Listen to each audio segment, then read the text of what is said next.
안녕하세요. 수원시립미술관에서 학예연구사로 일하고 있는 장단이라고 합니다. 저희 수원시립미술관은 5월 12일부터 8월 9일까지 100년을 거닐다 백영수 1922-2018전을 개최하고 있습니다.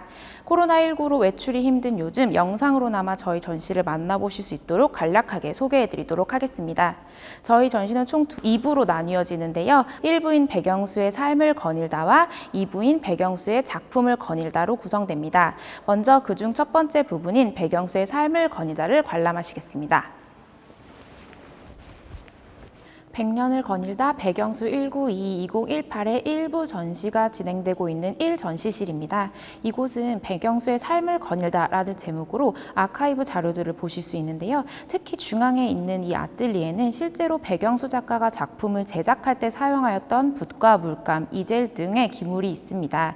전시장 우측에는 백영수 작가 타계 이후 자료를 기반으로 정리한 백영수 작가의 연보가 위치해 있고요. 그 앞에 자료대에는 실물 자료들을 보실 수 있습니다.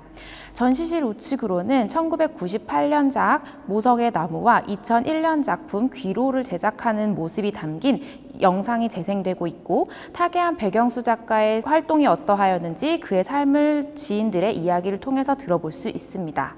1922년 수원 교동에서 태어난 백영수는 2세 때 어머님을 따라 오사카로 이주합니다. 오사카 미술학교에서 유화를 공부한 뒤에 1946년 여수를 통해서 한국으로 입국하게 됩니다. 호남에서의 활동을 활발하게 펼치다가 서울로 입성한 뒤에는 명동 다방에서 많은 극작가, 문학가, 그리고 화가들과 교류를 하게 되고, 한국전쟁 때는 신사실파 3회전에 참여하면서 피난 중이었음에도 불구하고 활발하게 작품 활동을 펼치고 전시를 열었습니다. 1977년 프랑스로 이주하여 그곳에서 활동을 시작했는데요. 이탈리아와 프랑스 등지에서 있었던 많은 개인전과 단체전에 참여하면서 작품을 많이 판매하고 많은 사람들에게 사랑을 받았습니다.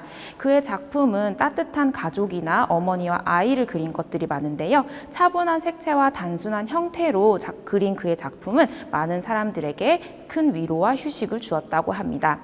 2011년 한국으로 귀국한 뒤에 계속 창작을 하다가 2018년에 세상을 떠나시게 됩니다. 앞서 1전시실에서는 일부 전시로 백영수의 삶과 그가 남긴 자취를 살펴볼 수 있는 공간이었습니다. 이제 2부 전시부터는 본격적으로 백영수가 남긴 회화 105점을 살펴보시겠습니다. 1940년대부터 2010년대까지 그가 만들어왔던 그 스스로의 화풍으로 정착해가는 과정을 작품을 통하여 직접 보실 수 있습니다. 제 오른쪽에 있는 두 점의 작품은 1953년 부산국립박물관에서 있었던 제3회 신사실파 미술전에 출품하였던 백영수의 작품입니다. 당시 백영수는 총 8점의 작품을 출품하였었는데요. 그중 2점인 이 여름과 장에 가는 날은 원본이 소실되어서 필름으로만 남아있던 것을 2010년 재제작한 작품입니다. 신사실파는 김환기를 비롯하여 이중섭, 유영국, 장욱진이 있었던 미술 동인 그룹인데요. 해방 이후 최초로 등장한 미술 그룹이며 조형예술에서의 순수를 고민하던 이들의 모임이었습니다. 이제 다음 공간으로 이동하셔서 또 다른 작품을 감상하시겠습니다. 제 오른쪽에 있는 작품은 백영수가 1984년 화가의 가족을 그린 작품입니다. 다른 백영수 작가의 작품들과 달리 이 작품은 화면 전체가 많은 기물들로 가득 차 있는데요. 화면 중심에는 손에 붓을 들고 있는 화가 본인을 나타내는 것과 같은 사람이 있고, 주변에는 어머니와 아이가 있습니다. 또한 창 밖으로 사크레케르가 보이는 것을 보아서 1977년 프랑스로 이주한 이후 지냈던 몽마르트 언덕 근처에 있었던 작가의 작업실을 그린 풍경이 아닌가 싶습니다. 이 작품은 본 전시를 기획할 때 제가 가장 중심에 두었던 작품이기도 한데요. 화가 본인을 나타내고 있는 마치 자화상적인 성격을 가지고 있는 작품은 이 작품이 유일합니다. 또한 가족들의 단란한 모습이라든지 행복한 한때를 그리고 있는 작품이어서 많은 관람객들에게 친밀감과 편안함을 줄 것이라고 생각합니다. 이제 다음 작품으로 넘어가겠습니다. 저희 수원시립미술관의 특장점이라고도 할 수 있는 공간에 오셨습니다. 높은 층고와 빗면에 벽면이 있는 공간인데요. 특히 이 빗면 전체를 커다란 하나의 지붕으로 디자인해 보았습니다. 백영수의 1988년 작품 창가의 모자에서 모티프를 얻은 아치형 창을 부착해 보았습니다. 이 아치형 창문은 이 사선 벽면뿐만이 아니라 가벽 곳곳에서도 만나보실 수 있고 그 창을 통해서 작품을 감상하실 수도 있어서 저희가 다채롭게 공간을 구획한 것입니다. 백영수 작가가 즐겨 그리던 나는 모자와 그리고 어린이와 어머니, 가족 그림을 이곳에서 보실 수 있습니다. 또한 제 뒤편으로는 노란색의 해라는 그림을 보실 수 있는데요. 이 부분은 백영수 작가의 가족 사랑이 듬뿍 담겨 있는 작품입니다.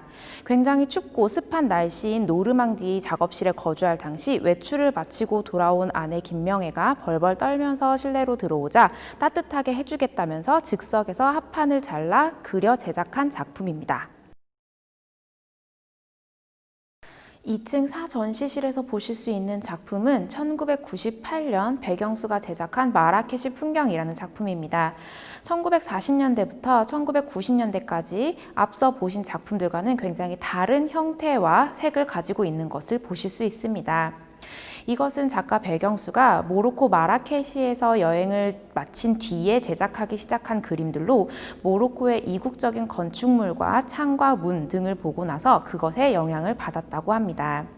이 작품은 마치 오돌토돌한 표면으로 그려져 있어 캔버스 자체가 건물의 표면인 것처럼 나타나 있고 이후 이러한 형태의 그림은 2010년대까지 지속됩니다. 1922년생으로 이 그림을 제작할 당시 70대였던 백영수는 그동안 자주 그려왔던 소재들을 반복하는 대신에 또 다른 형태의 작품을 제작함으로써 계속해서 변화되는 그림의 양상을 보여줍니다. 이제 다음 작품으로 넘어가겠습니다. 제 뒤편에 걸려있는 두 점의 작품은 각각 2005년과 11년에 제작된 별이라는 제목의 작품입니다. 이 작품 역시 백영수가 가족을 얼마나 끔찍하게 생각하였는지를 보여주는 작품인데요.